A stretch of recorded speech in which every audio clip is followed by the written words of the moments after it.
A lot of interest, of course, on the two natural only strikers for Aston Villa, one of them being Jonhada Duran, who is on his way to Al Nassr in the Saudi Pro League. And yes, my phone was pinging left, right, and center regarding this situation.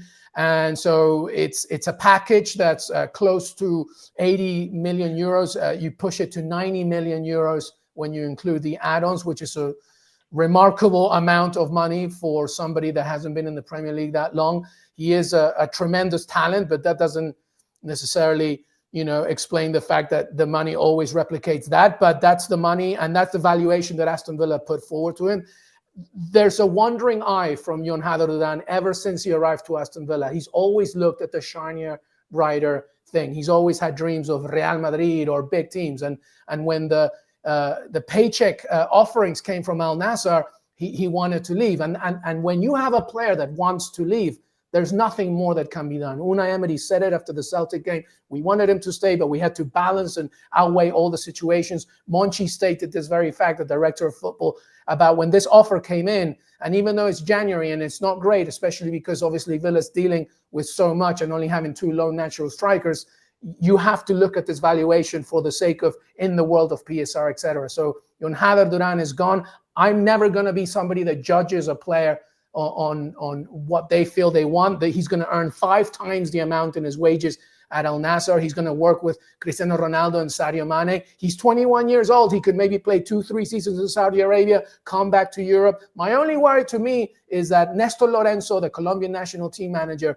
is a very regimental type of manager, and he wants to make sure his players are in the top quality. And now the Saudi Pro League, I don't care how many stars they bring in, they're still not as good as the Premier League or the top leagues in Europe. So that's going to be a detrimental thing for him going to the World Cup. But he's off. Arsenal made an offer earlier in the week for Ollie Watkins. Aston Villa were like, are you insane? That's not happening. They were even angry about the fact that the reports of that offer came hours before the Celtic game, which were made to obviously disrupt the situation. Unai Emery attested this morning in the pregame to Wolves saying, look, he's our player. He's happy to be here. And he understands how much Villa has done for him, meaning that Ollie Watkins wants to be here and he's loyal to that very fact. He's an England international because of the very fact that he's an Aston Villa player and he's our only striker right now. So, but that's the situation. Jonhada Duran is gone.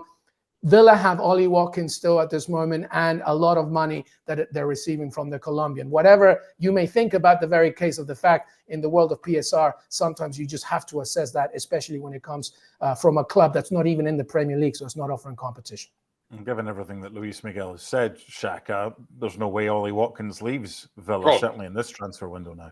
No, I don't think there ever was. Duran moving or not, Ollie Watkins was not moving. He's Aston Villa's #1 striker. Given where they are, particularly in the Champions League, absolutely not. I think the other aspect to that is, of course, if John Duran moves for 75 million and 90 million with add-ons, that 60 million bid by Arsenal just looks plain ridiculous at this point. And while, listen, I get it. Saudi Arabia throws money out, are able to throw money in manners that European clubs, given PSR rulings and how they exist and how they work, that others can't. But still, if John Duran is 70, let's put it at the lower end, 75 million euros, then Ollie Watkins, just to start, you're talking, what, 110, 120 million? That's the way it goes. Okay, we'll keep tabs on that one, but not expecting anything to happen with Ollie Watkins and Duran heading off. By the way, why do you never say Duran Palacios, his full name? Why do you give him his first 2 names and then Duran LME, but never speak about Palacios? Is that just a thing? What's happening? Yeah, in the Spanish-speaking world, we kind of ended with the last surname, because if we do all the names, we'll be here for an hour and a half. That's the problem with. My own name, it takes about 35 minutes. You're lucky you just say LME. Matisse Tell, French teenager, very good player at Bayern Munich. What are you hearing about him potentially to Tottenham Hotspur? What's the latest there? Well, he is obviously a tremendous talent, 19 years old. He was showing a little bit more last season. This season, at 344 minutes of action, he hasn't, in Champions League and in the Bundesliga, he hasn't really shown much for Bayern Munich. But he is young and he is a project, and it's not just Tottenham offering over the course of £50 million. There's other clubs, including Manchester United, who are interested. There's a lot of interest in this young man from the France under-21 team. So, reportedly what the latest is that Tottenham have made the offer and it's getting close, but it's up to Matthias Tel to accept it because he knows that there's a list of interested people. From the Tottenham perspective, I understand the interest. He's also a very smart, willing, eager, hungry young man. He learned German very quickly as soon as he arrived to Bayern Munich. He's very approachable. The fans love him, and they know that he's a project. But is a project what Tottenham need? I don't know if that's the case, right? They need experienced players who can really deliver right now because Tottenham are not in a situation of disregarding. And by the way, as I'm talking, our producer Sam is saying that there's breaking news that his current decision is to reject Tottenham's proposal, despite the willingness to sell for €60 million package and face talks. The Frenchman has informed Tottenham about his decision, barring any surprises. I don't think Tel is going to join Tottenham, and I'm not surprised by that for the reasons that I've said. But I think there's other clubs that are interested, especially from the Premier League. He's a great talent, but at 19, with not many goals to show for it this season, it depends on where you're going in that regard.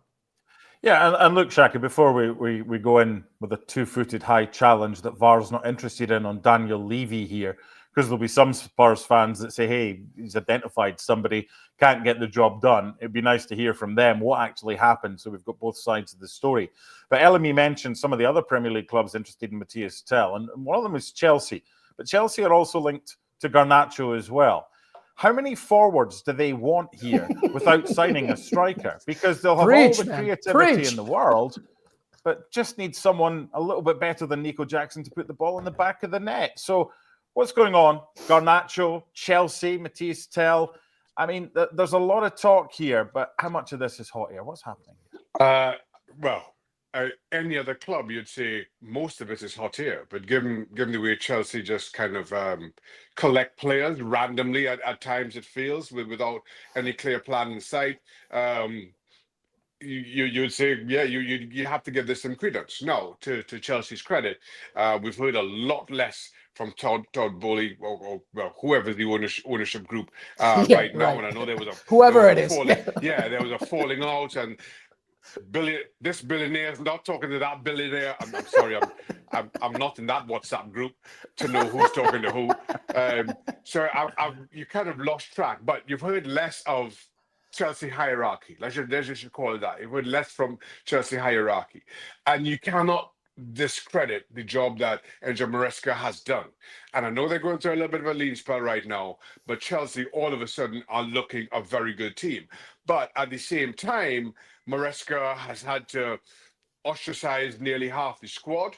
He's entitled to do that. He's worked wonderfully well with those he's kept and feels that he needs to work around, so give him his credit there. But Chelsea needs to offload players. And then there are more and more players, and again, all of a similar profile that are linked.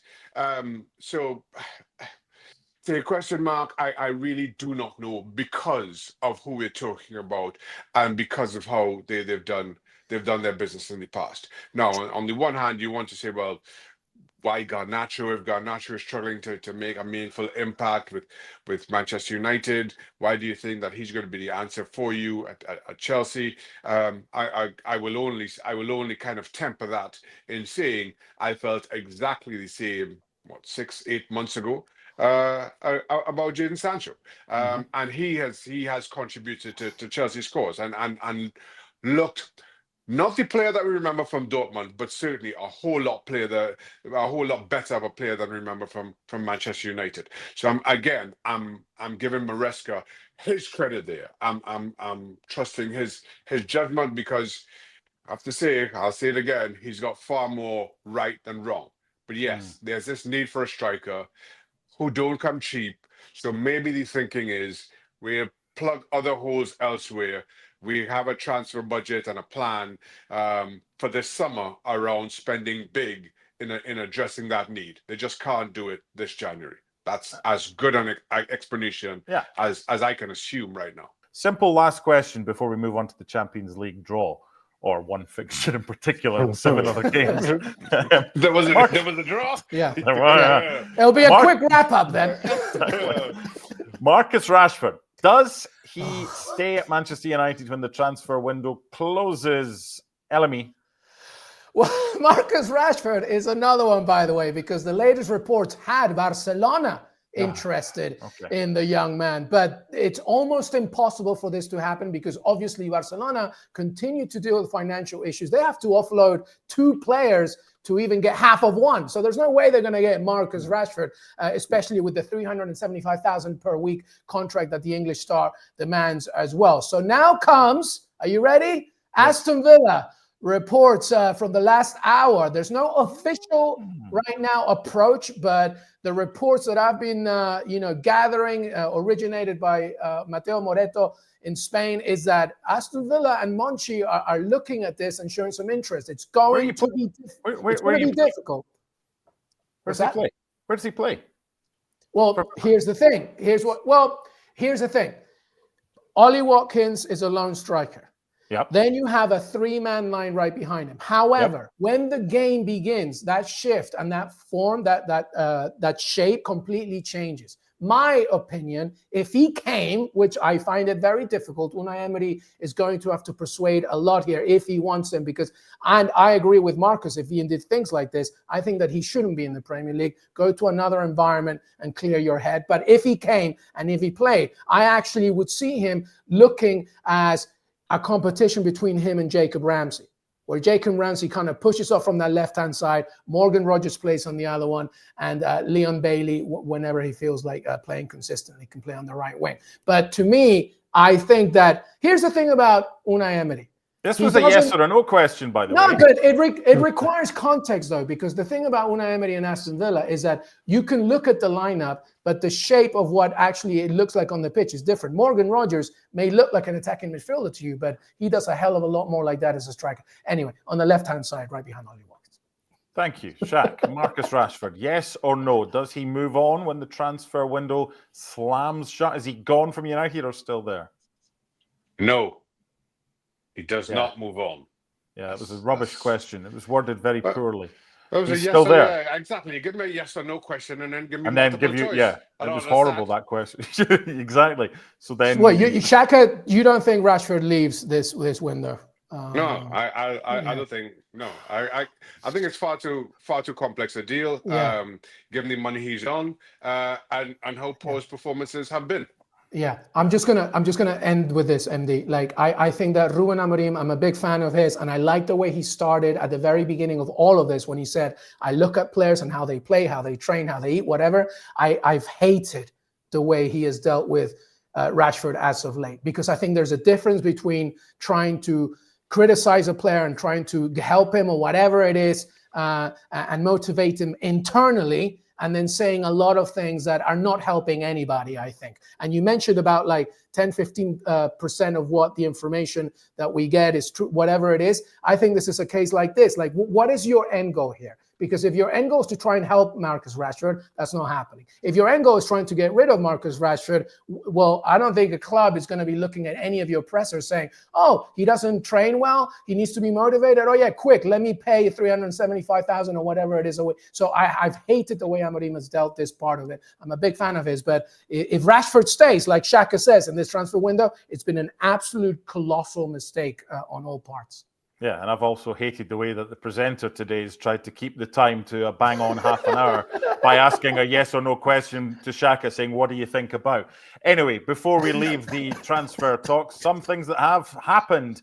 We've got a full screen because we're going to go to League One. Wrexham have been busy. Sam Smith has joined. Jay Rodriguez from Burnley, and Sam Smith nearly upwards of 1 million, potentially 2 million. They're a team right now, Wrexham, third in League One, heading for the playoffs. Can they get automatic promotion? They're 6 points behind Wickham in second and 8 points behind Birmingham in first, who've got 2 games in hand. So Wrexham doing a fair bit of business down in the lower leagues.